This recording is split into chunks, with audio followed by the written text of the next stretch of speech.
falou do Tenreiro, do Sérgio Rodrigues, do Arnaud. Por que será que assim, a produção moveleira importante, né, desse início do design de produto brasileiro é tão desvinculada, acho até que é anterior, né, à própria EJA, mas tão desvinculada dessa formação formal de escola de design? Primeiro que essas pessoas, elas já tinham atividade profissional anterior a qualquer instalação da EJA, né? O próprio Tenreiro, ele veio para o Brasil com seus 12 anos, trabalhava como desenhista, né, da Laubis, enfim. Ele não teve uma formação em termos de design ou algo no gênero. O Sérgio Rodrigues, ele foi para a área de arquitetura e um bocado por conta, segundo palavras dele, né, ele não quis enfrentar as belas artes, porque o pai dele havia sido um grande desenhista e que havia morrido quando ele tinha 2 anos. Então, era uma coisa assim, meio complicada ele se ver enfrentando uma área que seria das artes plásticas com aquele pai que ele pouco teve contato, mas que deixou uma herança de produção fantástica, né? Então, essas pessoas, elas foram... o Sérgio Rodrigues e o próprio Michel Arnaud tinham uma vida profissional já antes da existência da escola. E o outro aspecto também, que era importante a gente mencionar, é a questão da criação da sequência desenho industrial no curso da Faculdade de Arquitetura e Urbanismo da Universidade de São Paulo. É uma história que é interessante, que o Vila Nova Artigas, que teve um período com o Frank Lloyd Wright, ele foi para São Paulo, tornou-se diretor da FAU, USP, e ele implantou lá no curso da FAU, USP, uma concepção de arquitetura ao molde do Frank Lloyd Wright, ou seja, em que você teria não só a questão do espaço construído, como a questão do ambiente, né, externo, como a questão do mobiliário, né, e a questão do urbanismo. Então, o curso da Faculdade de Arquitetura e Urbanismo de São Paulo, ela formava em 4 habilitações simultâneas: arquitetura, urbanismo, paisagismo e desenho industrial. Então, a sequência de disciplinas de cada uma dessas, né, habilitava o egresso nessas áreas.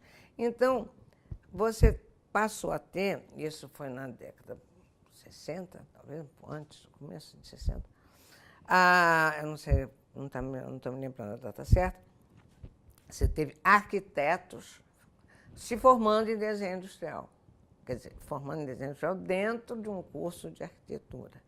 Então, houve uma grande entrada no mercado de arquitetos com habilitação também em desenho industrial e trabalhando em design, né? Então, eu acho que isso corresponde a um grupo grande de designers paulistas, né, e que trabalhavam formados em arquitetura. E isso veio a criar uma rusga grande, uma cisão quase, entre os arquitetos designers de São Paulo e os designers egressos da EJA no Rio, né? E que veio se manifestar até na criação de novas associações profissionais, né? Então, que a primeira associação profissional brasileira, a ABDI, Associação Brasileira de Desenho Industrial, englobava arquitetos, designers, empresários e empresas. E aí começou a haver muita gente de São Paulo. Então, queriam formar um setor Rio de Janeiro, né? Então, desse setor Rio de Janeiro, houve um racha a partir de certo momento. e criou-se a Pedins, né? Eu vou te perguntar mais sobre a Pedins, mas eu queria retornar a essa questão do mobiliário e do design gráfico. Assim, a gente vê claramente, até a década de 70, e principalmente aqui no Rio de Janeiro, talvez, até você enfim, completa se você concorda ou não. Até a década de 70, a gente percebe claramente a influência alemã e suíça no design gráfico brasileiro, né? Oriundo da ESG, principalmente. Aí eu não sei se em São Paulo, talvez por uma influência da Escola de Arte e Criação, né? Mais uma mexida com publicidade, se isso não foi tão claro, com artes plásticas, teve uma aproximação talvez maior com as artes plásticas, não sei se isso é tão claro. Mas o nosso design de mobiliário, ele sempre foi muito brasileiro, né? O jacarandá, o couro, a palhinha. Claro que teve a Lina Bobardi, que teve uma paixão pelo artesanato brasileiro, acho que ela é uma influenciadora. Mas agora você falou de Frank Lloyd Wright, você acha que essa vertente orgânica do Frank Lloyd Wright pode ter influenciado? Como é que você vê? Eu acho que é tão diferente, né? O nosso design de mobiliário nunca foi tubo metálico, né? Assim, aquela coisa bauhausiana. Por quê? Como é que você vê isso? Não sei, eu não saberia te precisar, mas acho que tem várias influências aí. Primeiro, eu acho, um aspecto. O Rio de Janeiro era muito mais cosmopolita que São Paulo.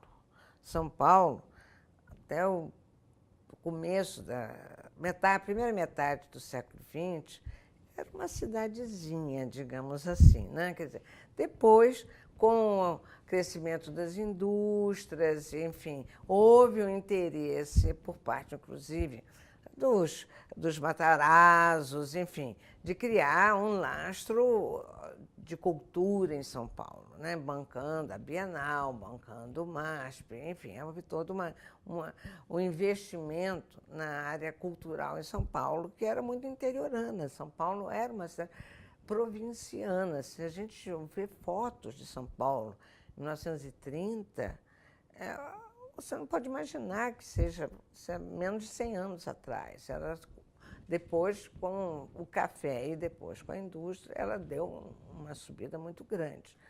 Então, eu acho que o Rio era um rio que foi capital do Império, né? Então, ela tem uma pegada de trânsito com a Europa mais intenso. Quem ia, o europeu que ia para São Paulo era imigrante, não era uma base cultural, estética tão refinada, né? Então, o fato do Rio ter sido, ao longo de muitos anos, décadas, séculos, assim, capital, né? Com colônia e depois como império, depois como república, não sei o quê, ele foi um lugar em que as pessoas vinham, em que havia trânsito muito grande, também grande. Havia trânsito também de europeus vindo para o Brasil, desde poetas vindo para cá e também intelectuais brasileiros indo para a Europa. Eu acho que havia um refinamento maior do carioca, do Rio de Janeiro, do que de São Paulo, que depois, por conta, inclusive, do dinheiro e do crescimento da cidade, essa diferença se eclipsou. E acho que também nós tivemos uma cultura, talvez, não tão esgarçada em termos de heterogeneidade cultural como foi em São Paulo. Aqui no Rio, a gente não teve essa imigração tão díspare como foi em São Paulo. Você tem os árabes, você tem os italianos, você tem os alemães, você tem os japoneses, você tem os... Aquilo ficou, e pessoal de um nível de escolaridade, um nível cultural, em geral, mais baixo. Acho que isso levou a um certo atraso, a um amadurecimento, que acho que só veio depois, quando talvez os movimentos concretistas, é que isso ganhou uma certa maturidade, mesmo com o movimento da Semana de 22, que foi bancada por uma elite paulista, né, ou seja, os Prado que bancaram, alugaram o Teatro Municipal, não foi uma coisa que veio do povo, a Semana de 22, não, era um grupinho, uma elite que gostou de coisa diferente e trouxe. E pessoas que tinham ido lá fora. A Tarsila foi lá, foi para a Europa, veio, trouxe coisas novas. Quer dizer, começou muito mais atrás e influências talvez não tão consistentes. Acho que o Rio ele tinha mais personalidade em termos de uma cara de cultural maior, para ter uma cara, sabe? Mas eu não entendi como é que você linka isso. A gente vai fazer um intervalo agora. Você quer escolher mais uma música? Vamos pensar para essa... como é que é o nome dela? Eu tenho que me lembrar. Vamos por o Corta-Jaca, eu falei do Império. Qual é Corta-Jaca? Corta-Jaca.